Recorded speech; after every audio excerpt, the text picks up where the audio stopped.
السلام علیکم ملګرو د عمران خان بچو قاسم او سلیمان د پاکستان ویزی د لپاره اپلای کړی دا باقاعده د عمران خان خور علیما خان ټویټ کړی دی په دې باندې هم ډیټیل سره خبره کوو آیا د پاکستان حکومت په د عمران خان بچو لا ویزا ایشو کی کنه څومره ټایم کې به ایشو کیږي کله به راځي کله به نه راځي په دې ډیټیل سره خبره کوو خو هغې نه مخکې د پی ټی آی چې کوم کسانو ته لیډرشپ ته د فیصل آباد عدالت نه کمې سزاګانې اورول شوي دي لس کاله نو د هغې حوالې سره ماهرینو هم خپل رای قائمه کړې ده ماهرین د هغې حوالې سره څه ویلي دي سپیشلی مشتاق احمد صاحب کوم چې د جماعت اسلامي سابقه سینیټر دی هغه هم د حوالې سره څه ټویټ کړی په هغې باندې هم تفصیلا خبره کوو جي ټول ډومبنې په عمران خان باندې خبره کوو د عمران خان په بچو باندې خبره کوو د عمران خان بچي دا وخت په امریکا کې دي امریکا کې هغې د پاکستان امبیسۍ ته خپل ډاکومنټس جمع کړي دي د پاکستان ویزې دپاره د دې خبرې انکشافات چې کوم دی علیما خان کړي دي علیما خان ټویټ کړی دی چې د عمران خان بچو قاسم او سلیمان د پاکستان ویزې دپاره امریکا کې د پاکستان امبیسۍ ته تللي دي اول ته د پاکستان ویزې دپاره خپل کاغذات جمع کړي دي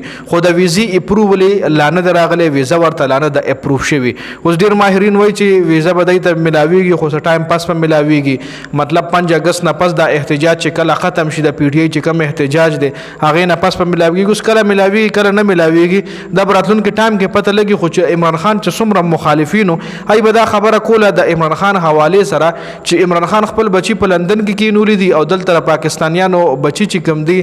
پردو بچو باندې لوبې کوي پردي بچي احتجاجونو ته سړکونو ته راوباسي او خپل بچي په لندن کې ناستي نو بیا د عمران خان بچو چې کله پاکستان ته د راتلو اعلان وکړو نو همدغه مخالفینو لګېدل چې دی به نه راځي که دی راځي دی به احتجاج نه کوي دی به احتجاج نه کوي دی په احتجاج کې حق نشته دی دی به پاکستان ته نه راځي نو چې نه راتلل نو یو رنګې خبرې کولو چې کله هغوی را روان شو نو بیا بل رنګې خبرې کولې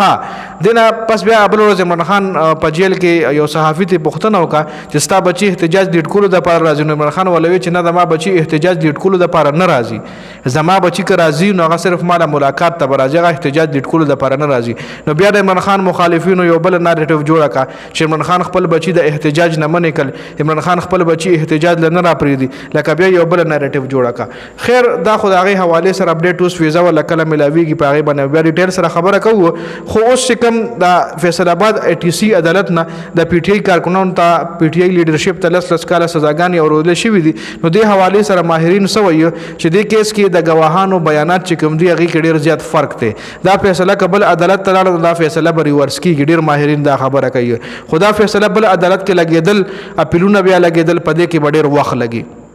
بل ماهرین وایي چې دا فیصله یو انفیر فیصله شوې ده مشتاق احمد سابقه سینیټر ټویټ کړی دی چې دا د نظام عدل جنازه ده نن ورځ د پاکستان د سیاسي تاریخ یو سیاه ورځ وه پاکستاني عدلیه د اپوزیشن ټولو نغد جماعت پی ټي آی 150 کارکنانو ته او قایدین ته لس کاله سزاګانې ورولې قومي اسمبلی او پنجاب اسمبلی اپوزیشن ته 10 کاله سزا او د پارلیمنت نااهلي هم وکړه دا د حوالې سره مشتاق احمد سابقه سینیټر جماعت اسلامي هم ټویټ کړو دینه علاوه بیا سهیل رشید صاحب دغه ویلي دي چې پی ټي آی کې دوه فریقینو چې یو پکې وی چې پارلیمنت کې دننه به احتجاج وکړو یو پکې وی چې نه د عمران خان رهایی دپاره موږ سړکونو ته راوځو او بهر په سړکونو باندې احتجاج کوو دینه بغیر عمران خان وایي نه ازادیږي نو کومو خلکو چې پارلیمنت کې به احتجاج کوو نو هغوی دې فیصلې نه پس شکست خوړو دا کومه فیصله چې د پی ټي آی چې کوم لیډرشپ ته سزاګانې ورولی شوې نو هغه خلکو ته شکست چې که چا وي چې موږ به پارلیمنت کې دننه احتجاج وکړو ښه پارلیمنت کې دننه چې چا احتجاج کړو